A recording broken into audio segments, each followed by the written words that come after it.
చేసిన వాళ్ళను పక్కన పెట్టుకొని తిరుగుతున్నాడు జగన్మోహన్ రెడ్డి గారు. సొంత చిన్నానను గొడ్డలితో 7 సార్లు హత్య చేసి నరికి చంపించారు అని సిబిఐ ఆరోపిస్తున్న అవినాష్ రెడ్డి గారిని 5 సంవత్సరాలు కాపాడమే కాకుండా మళ్ళీ అదే అవినాష్ రెడ్డి గారికి టికెట్ ఇచ్చాడు జగన్మోహన్ రెడ్డి గారు. న్యాయమేనా? వివేకానంద రెడ్డి గారు కడప జిల్లా నాయకుడు, రాజశేఖర రెడ్డి గారి తమ్ముడు. అలాంటిది అంత పెద్ద మనిషిని చంపితే ఈ రోజు వరకు న్యాయం జరగలేదు. అందుకే రాజశేఖర రెడ్డి బిడ్డ జగన్మోహన్ రెడ్డి గారికి ఎదురు నిలబడింది.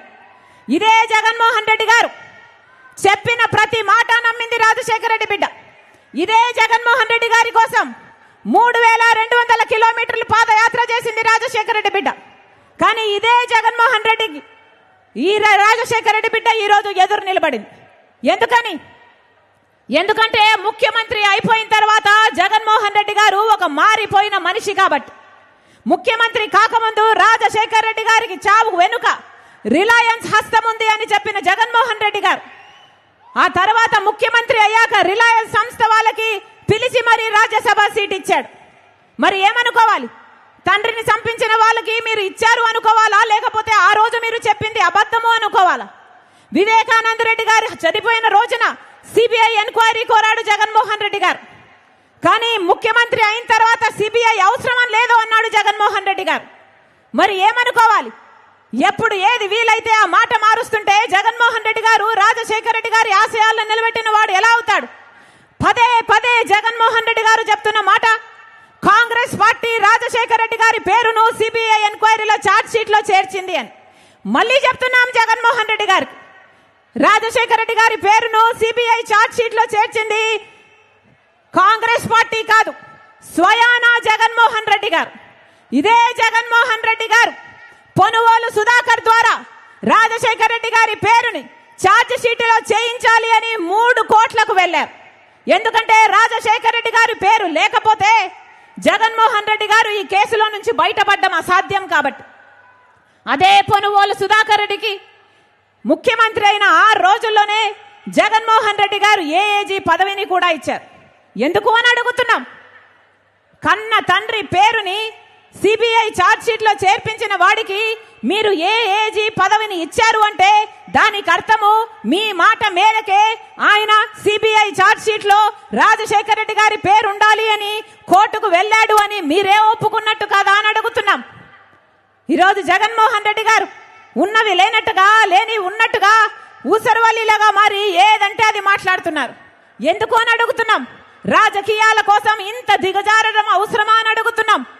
ఏం చేశారు జగన్మోహన్ రెడ్డి గారు? సొంత చిన్నాన, ఆఖరికి సొంత చిన్నాన చచ్చిపోతే తండ్రి తర్వాత తండ్రంతటి వాడు ఈ రోజు వరకు న్యాయం జరగనివ్వలేదు జగన్మోహన్ రెడ్డి గారు. అన్నా, నేను రాజశేఖర రెడ్డి బిడ్డను. పులి కడుపున పులే పుడుతుంది. దేనికి భయపడేది కాదు రాజశేఖర రెడ్డి బిడ్డ. అలాగని అన్యాయం జరుగుతుంటే చూస్తూ ఊరుకునేది కూడా కాదు రాజశేఖర రెడ్డి బిడ్డ.